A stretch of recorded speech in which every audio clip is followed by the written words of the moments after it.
Hay nako, Gino. Ang salbahe mo talaga. Umalis ka nang hindi man lang nagsasabi.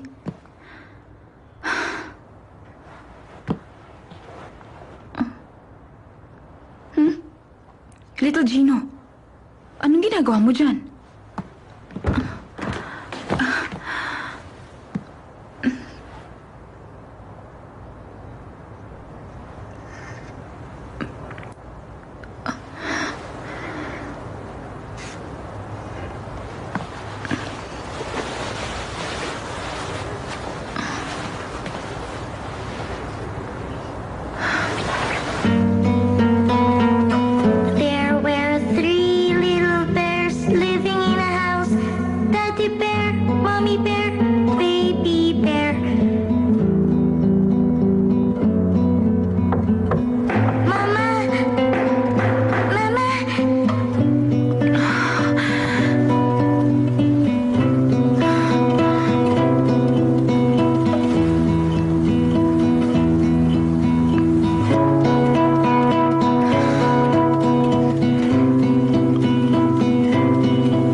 Hello po, ma'am. Julian, pwede ba kita makausap? Opo, tuloy po kayo. Hindi, wag na. Dito na lang tayo.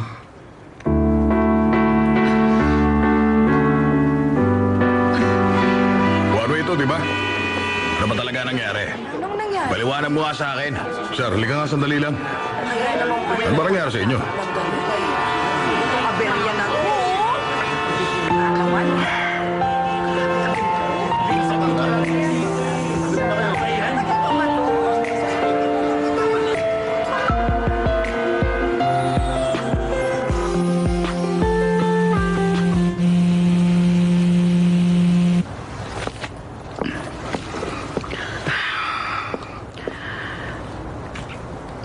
Maupo ka.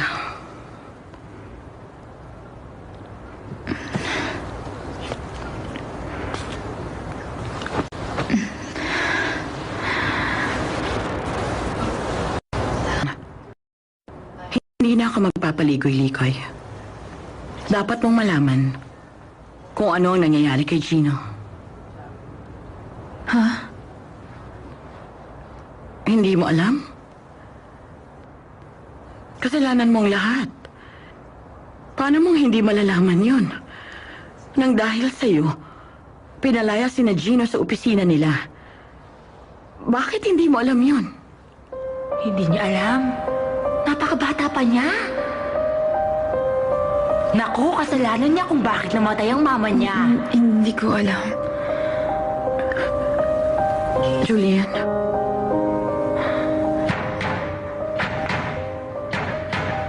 There were three little bears living in a house. Daddy bear, mommy bear, baby Julian. Please lang. bear was Pakinggan mo ko. Ayokong mommy bear. masira ang buhay ng anak ko. Masyado nang maraming hirap ang dinanas ni Gino. Simula nang mawala ang papa niya. Mama!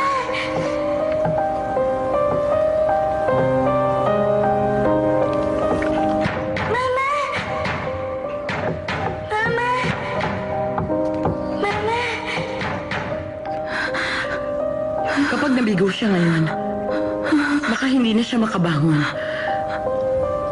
Ang magdusa si Gina tulad ng papa niya. Ang isang pangyayaring ayoko na maulit pa. Kung hindi mo iiwanan si Gina, mamamatay ako.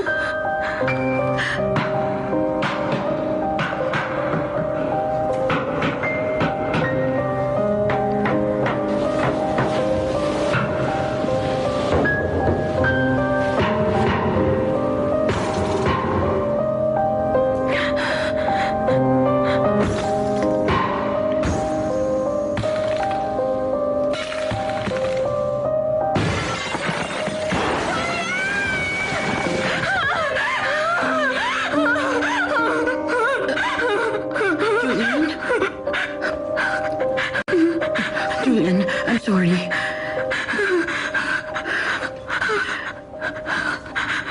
Intindihin mo sana ako. Aalis na ako. Goodbye.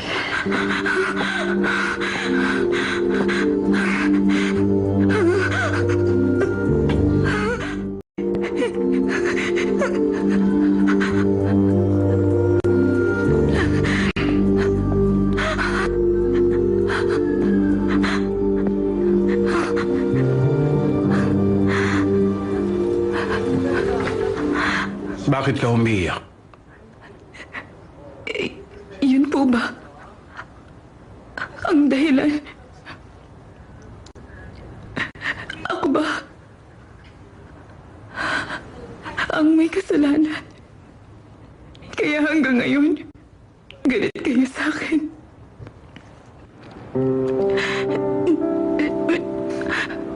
Bata pa lang ako. Nagtataka na ako kung bakit galit na galit kayo sa akin. Iniisip ko yan araw-araw. Pero ngayon, naintindihan ko na. Pati ako, galit din sa sarili ko.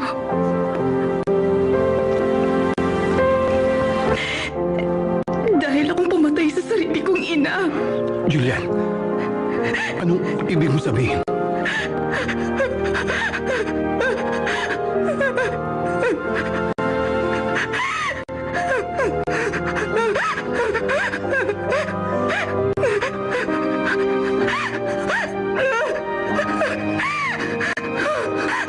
Julian.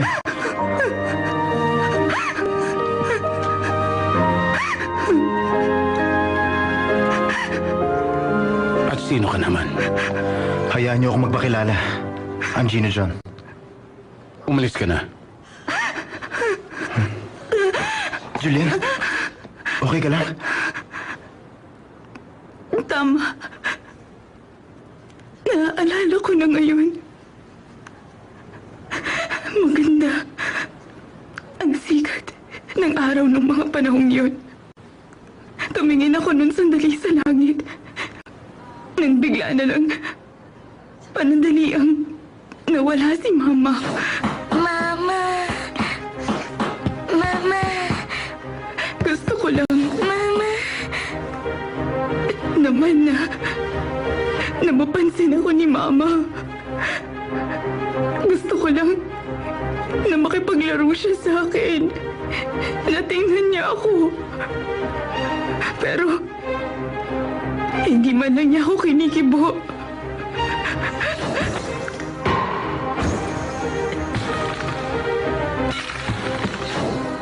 Ang mama ko. Mama. Mali ka. Hindi yan nangyari. Julian, isa lang yun. Masamang panaginip. Naalala ko na. Ang lahat.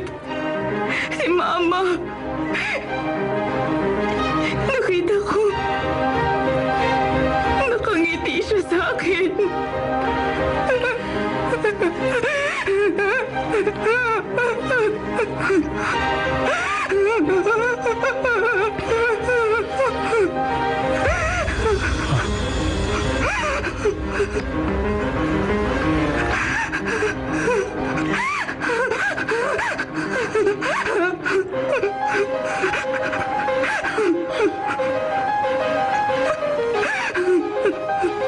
Saan mo nakuha ang picture na ito?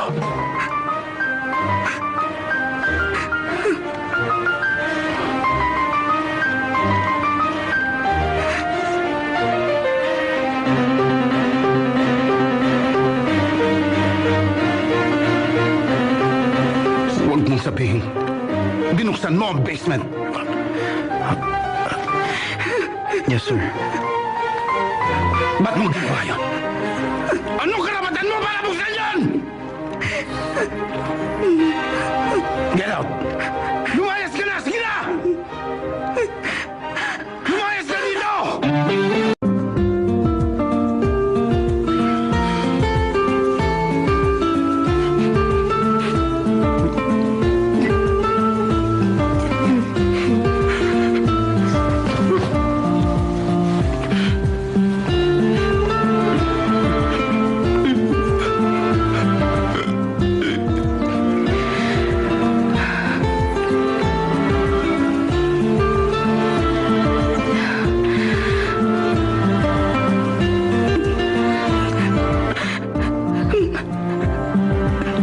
Mama.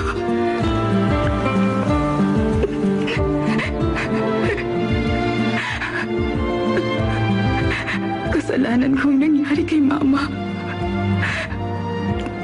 Iniligtas niya ang buhay ko sa panganib.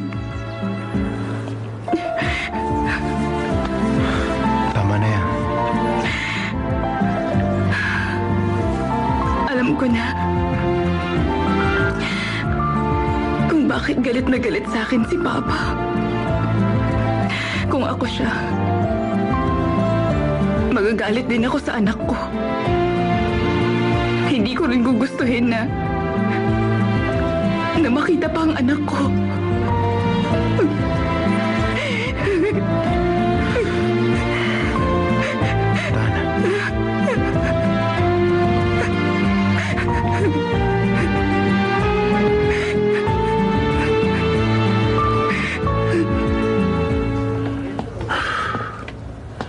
Walden, Bakit? please paayos ka naman to. Tapos i-print mo sa clean paper. Parang galing to sa prehistoric era. Sa Sango J yan ginawa ni Gino. At mukhang wala siya doon magamit ng bagong papel eh. Ano ba ito? Ang last hope natin, ang siyang alas natin, ang tinatawag natin secret weapon. Ha? Alas? Secret weapon? Trabaho mo i-print yan. Hindi ang alamin kung ano yan, okay? Employee ako rito kaya dapat ko rin malaman kung ano ito. Malalaman mo rin sa tamang oras. Maghintay ka lang, ha? Sandali, huwag ka madamot. Sabihin mo na kung ano ito, Arso. Sinabi ng malalaman mo rin sa tamang oras, eh. Hindi ba ako narinig? Ano ba?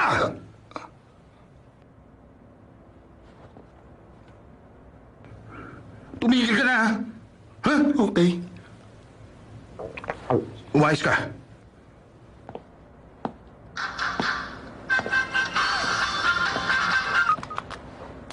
Yes, this is Arthur of M Construction. Oh, yes, you are right, sir. What? 200,000? Ang sabi ni Mr. Kim, gusto niya ng $200,000 as settlement money. At kung wala pa ang pera within this month, he's going to take this to the court.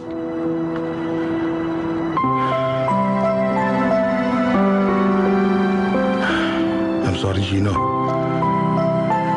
Kailangan kong gawin to para sa firm.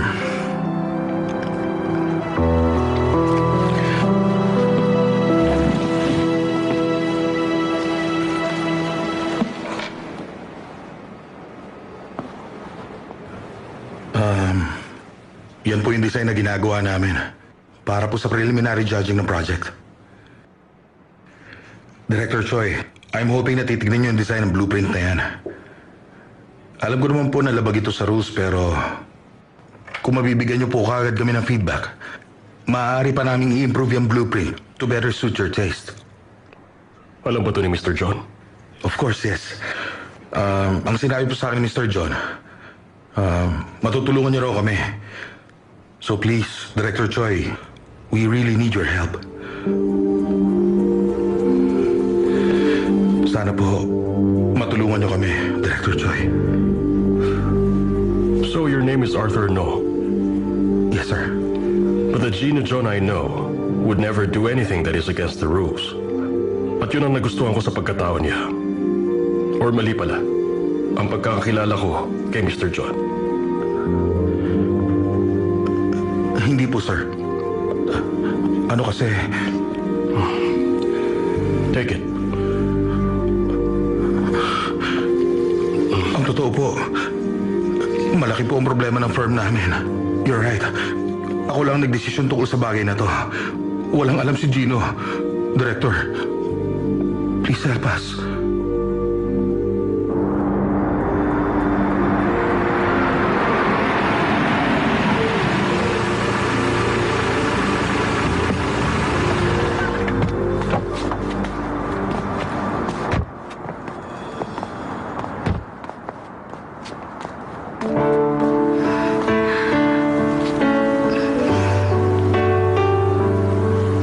Goodbye.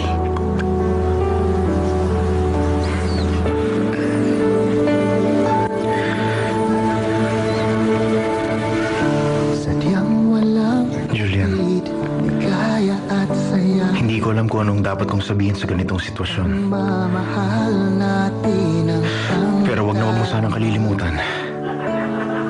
walang sayang Palagi lang akong ating bawat nandito para sa'yo. sandali.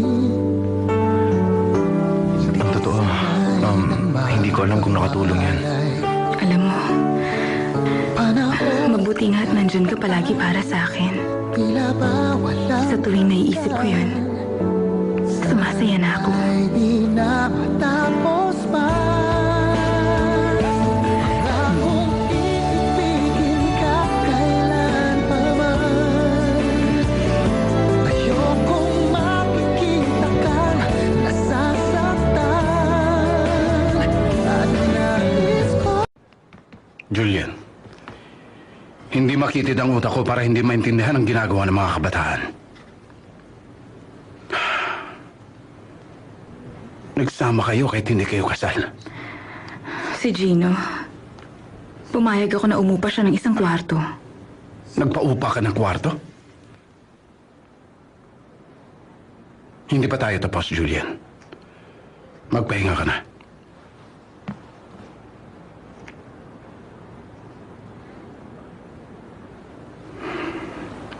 Hindi ko alam kung bakit niya binuksan ang basement. Nakalak na ulit ang pintuan. Huwag kang mag-alala. Hindi yun nangangahulugang walang nangyari sa nakaraan. Julian, Good night po.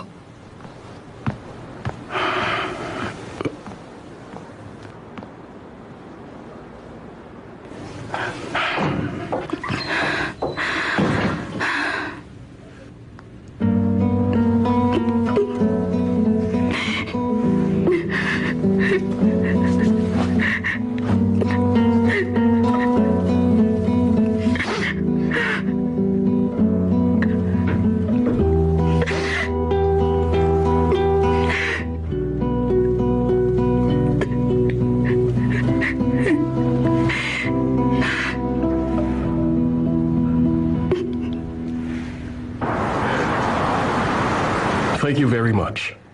I'm glad that you've decided to take part of our panel of judges. I have a deep connection with the Dam Art Museum project.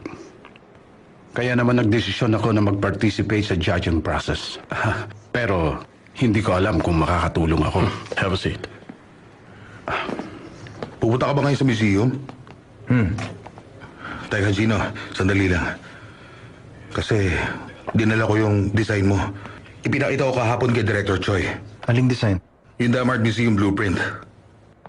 Pero hindi ko pa yun natatapos. Oo, alam ko naman. Pero ipinakita ko sa kanya in advance para mabigyan niya tayo ng advice.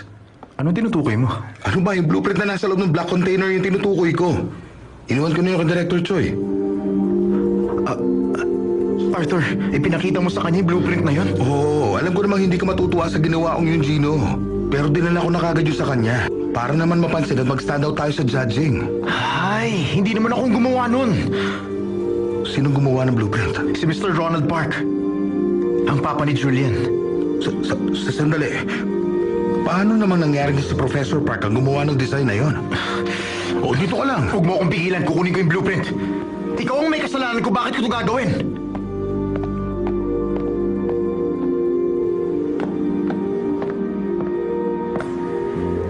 I have an interesting blueprint that I want to show you before the judging. Gusto mo bang makita? Let me see.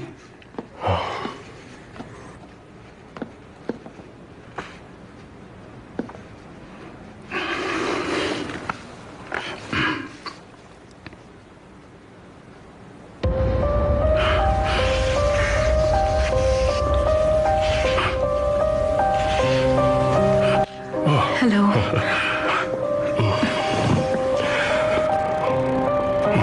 Welcome.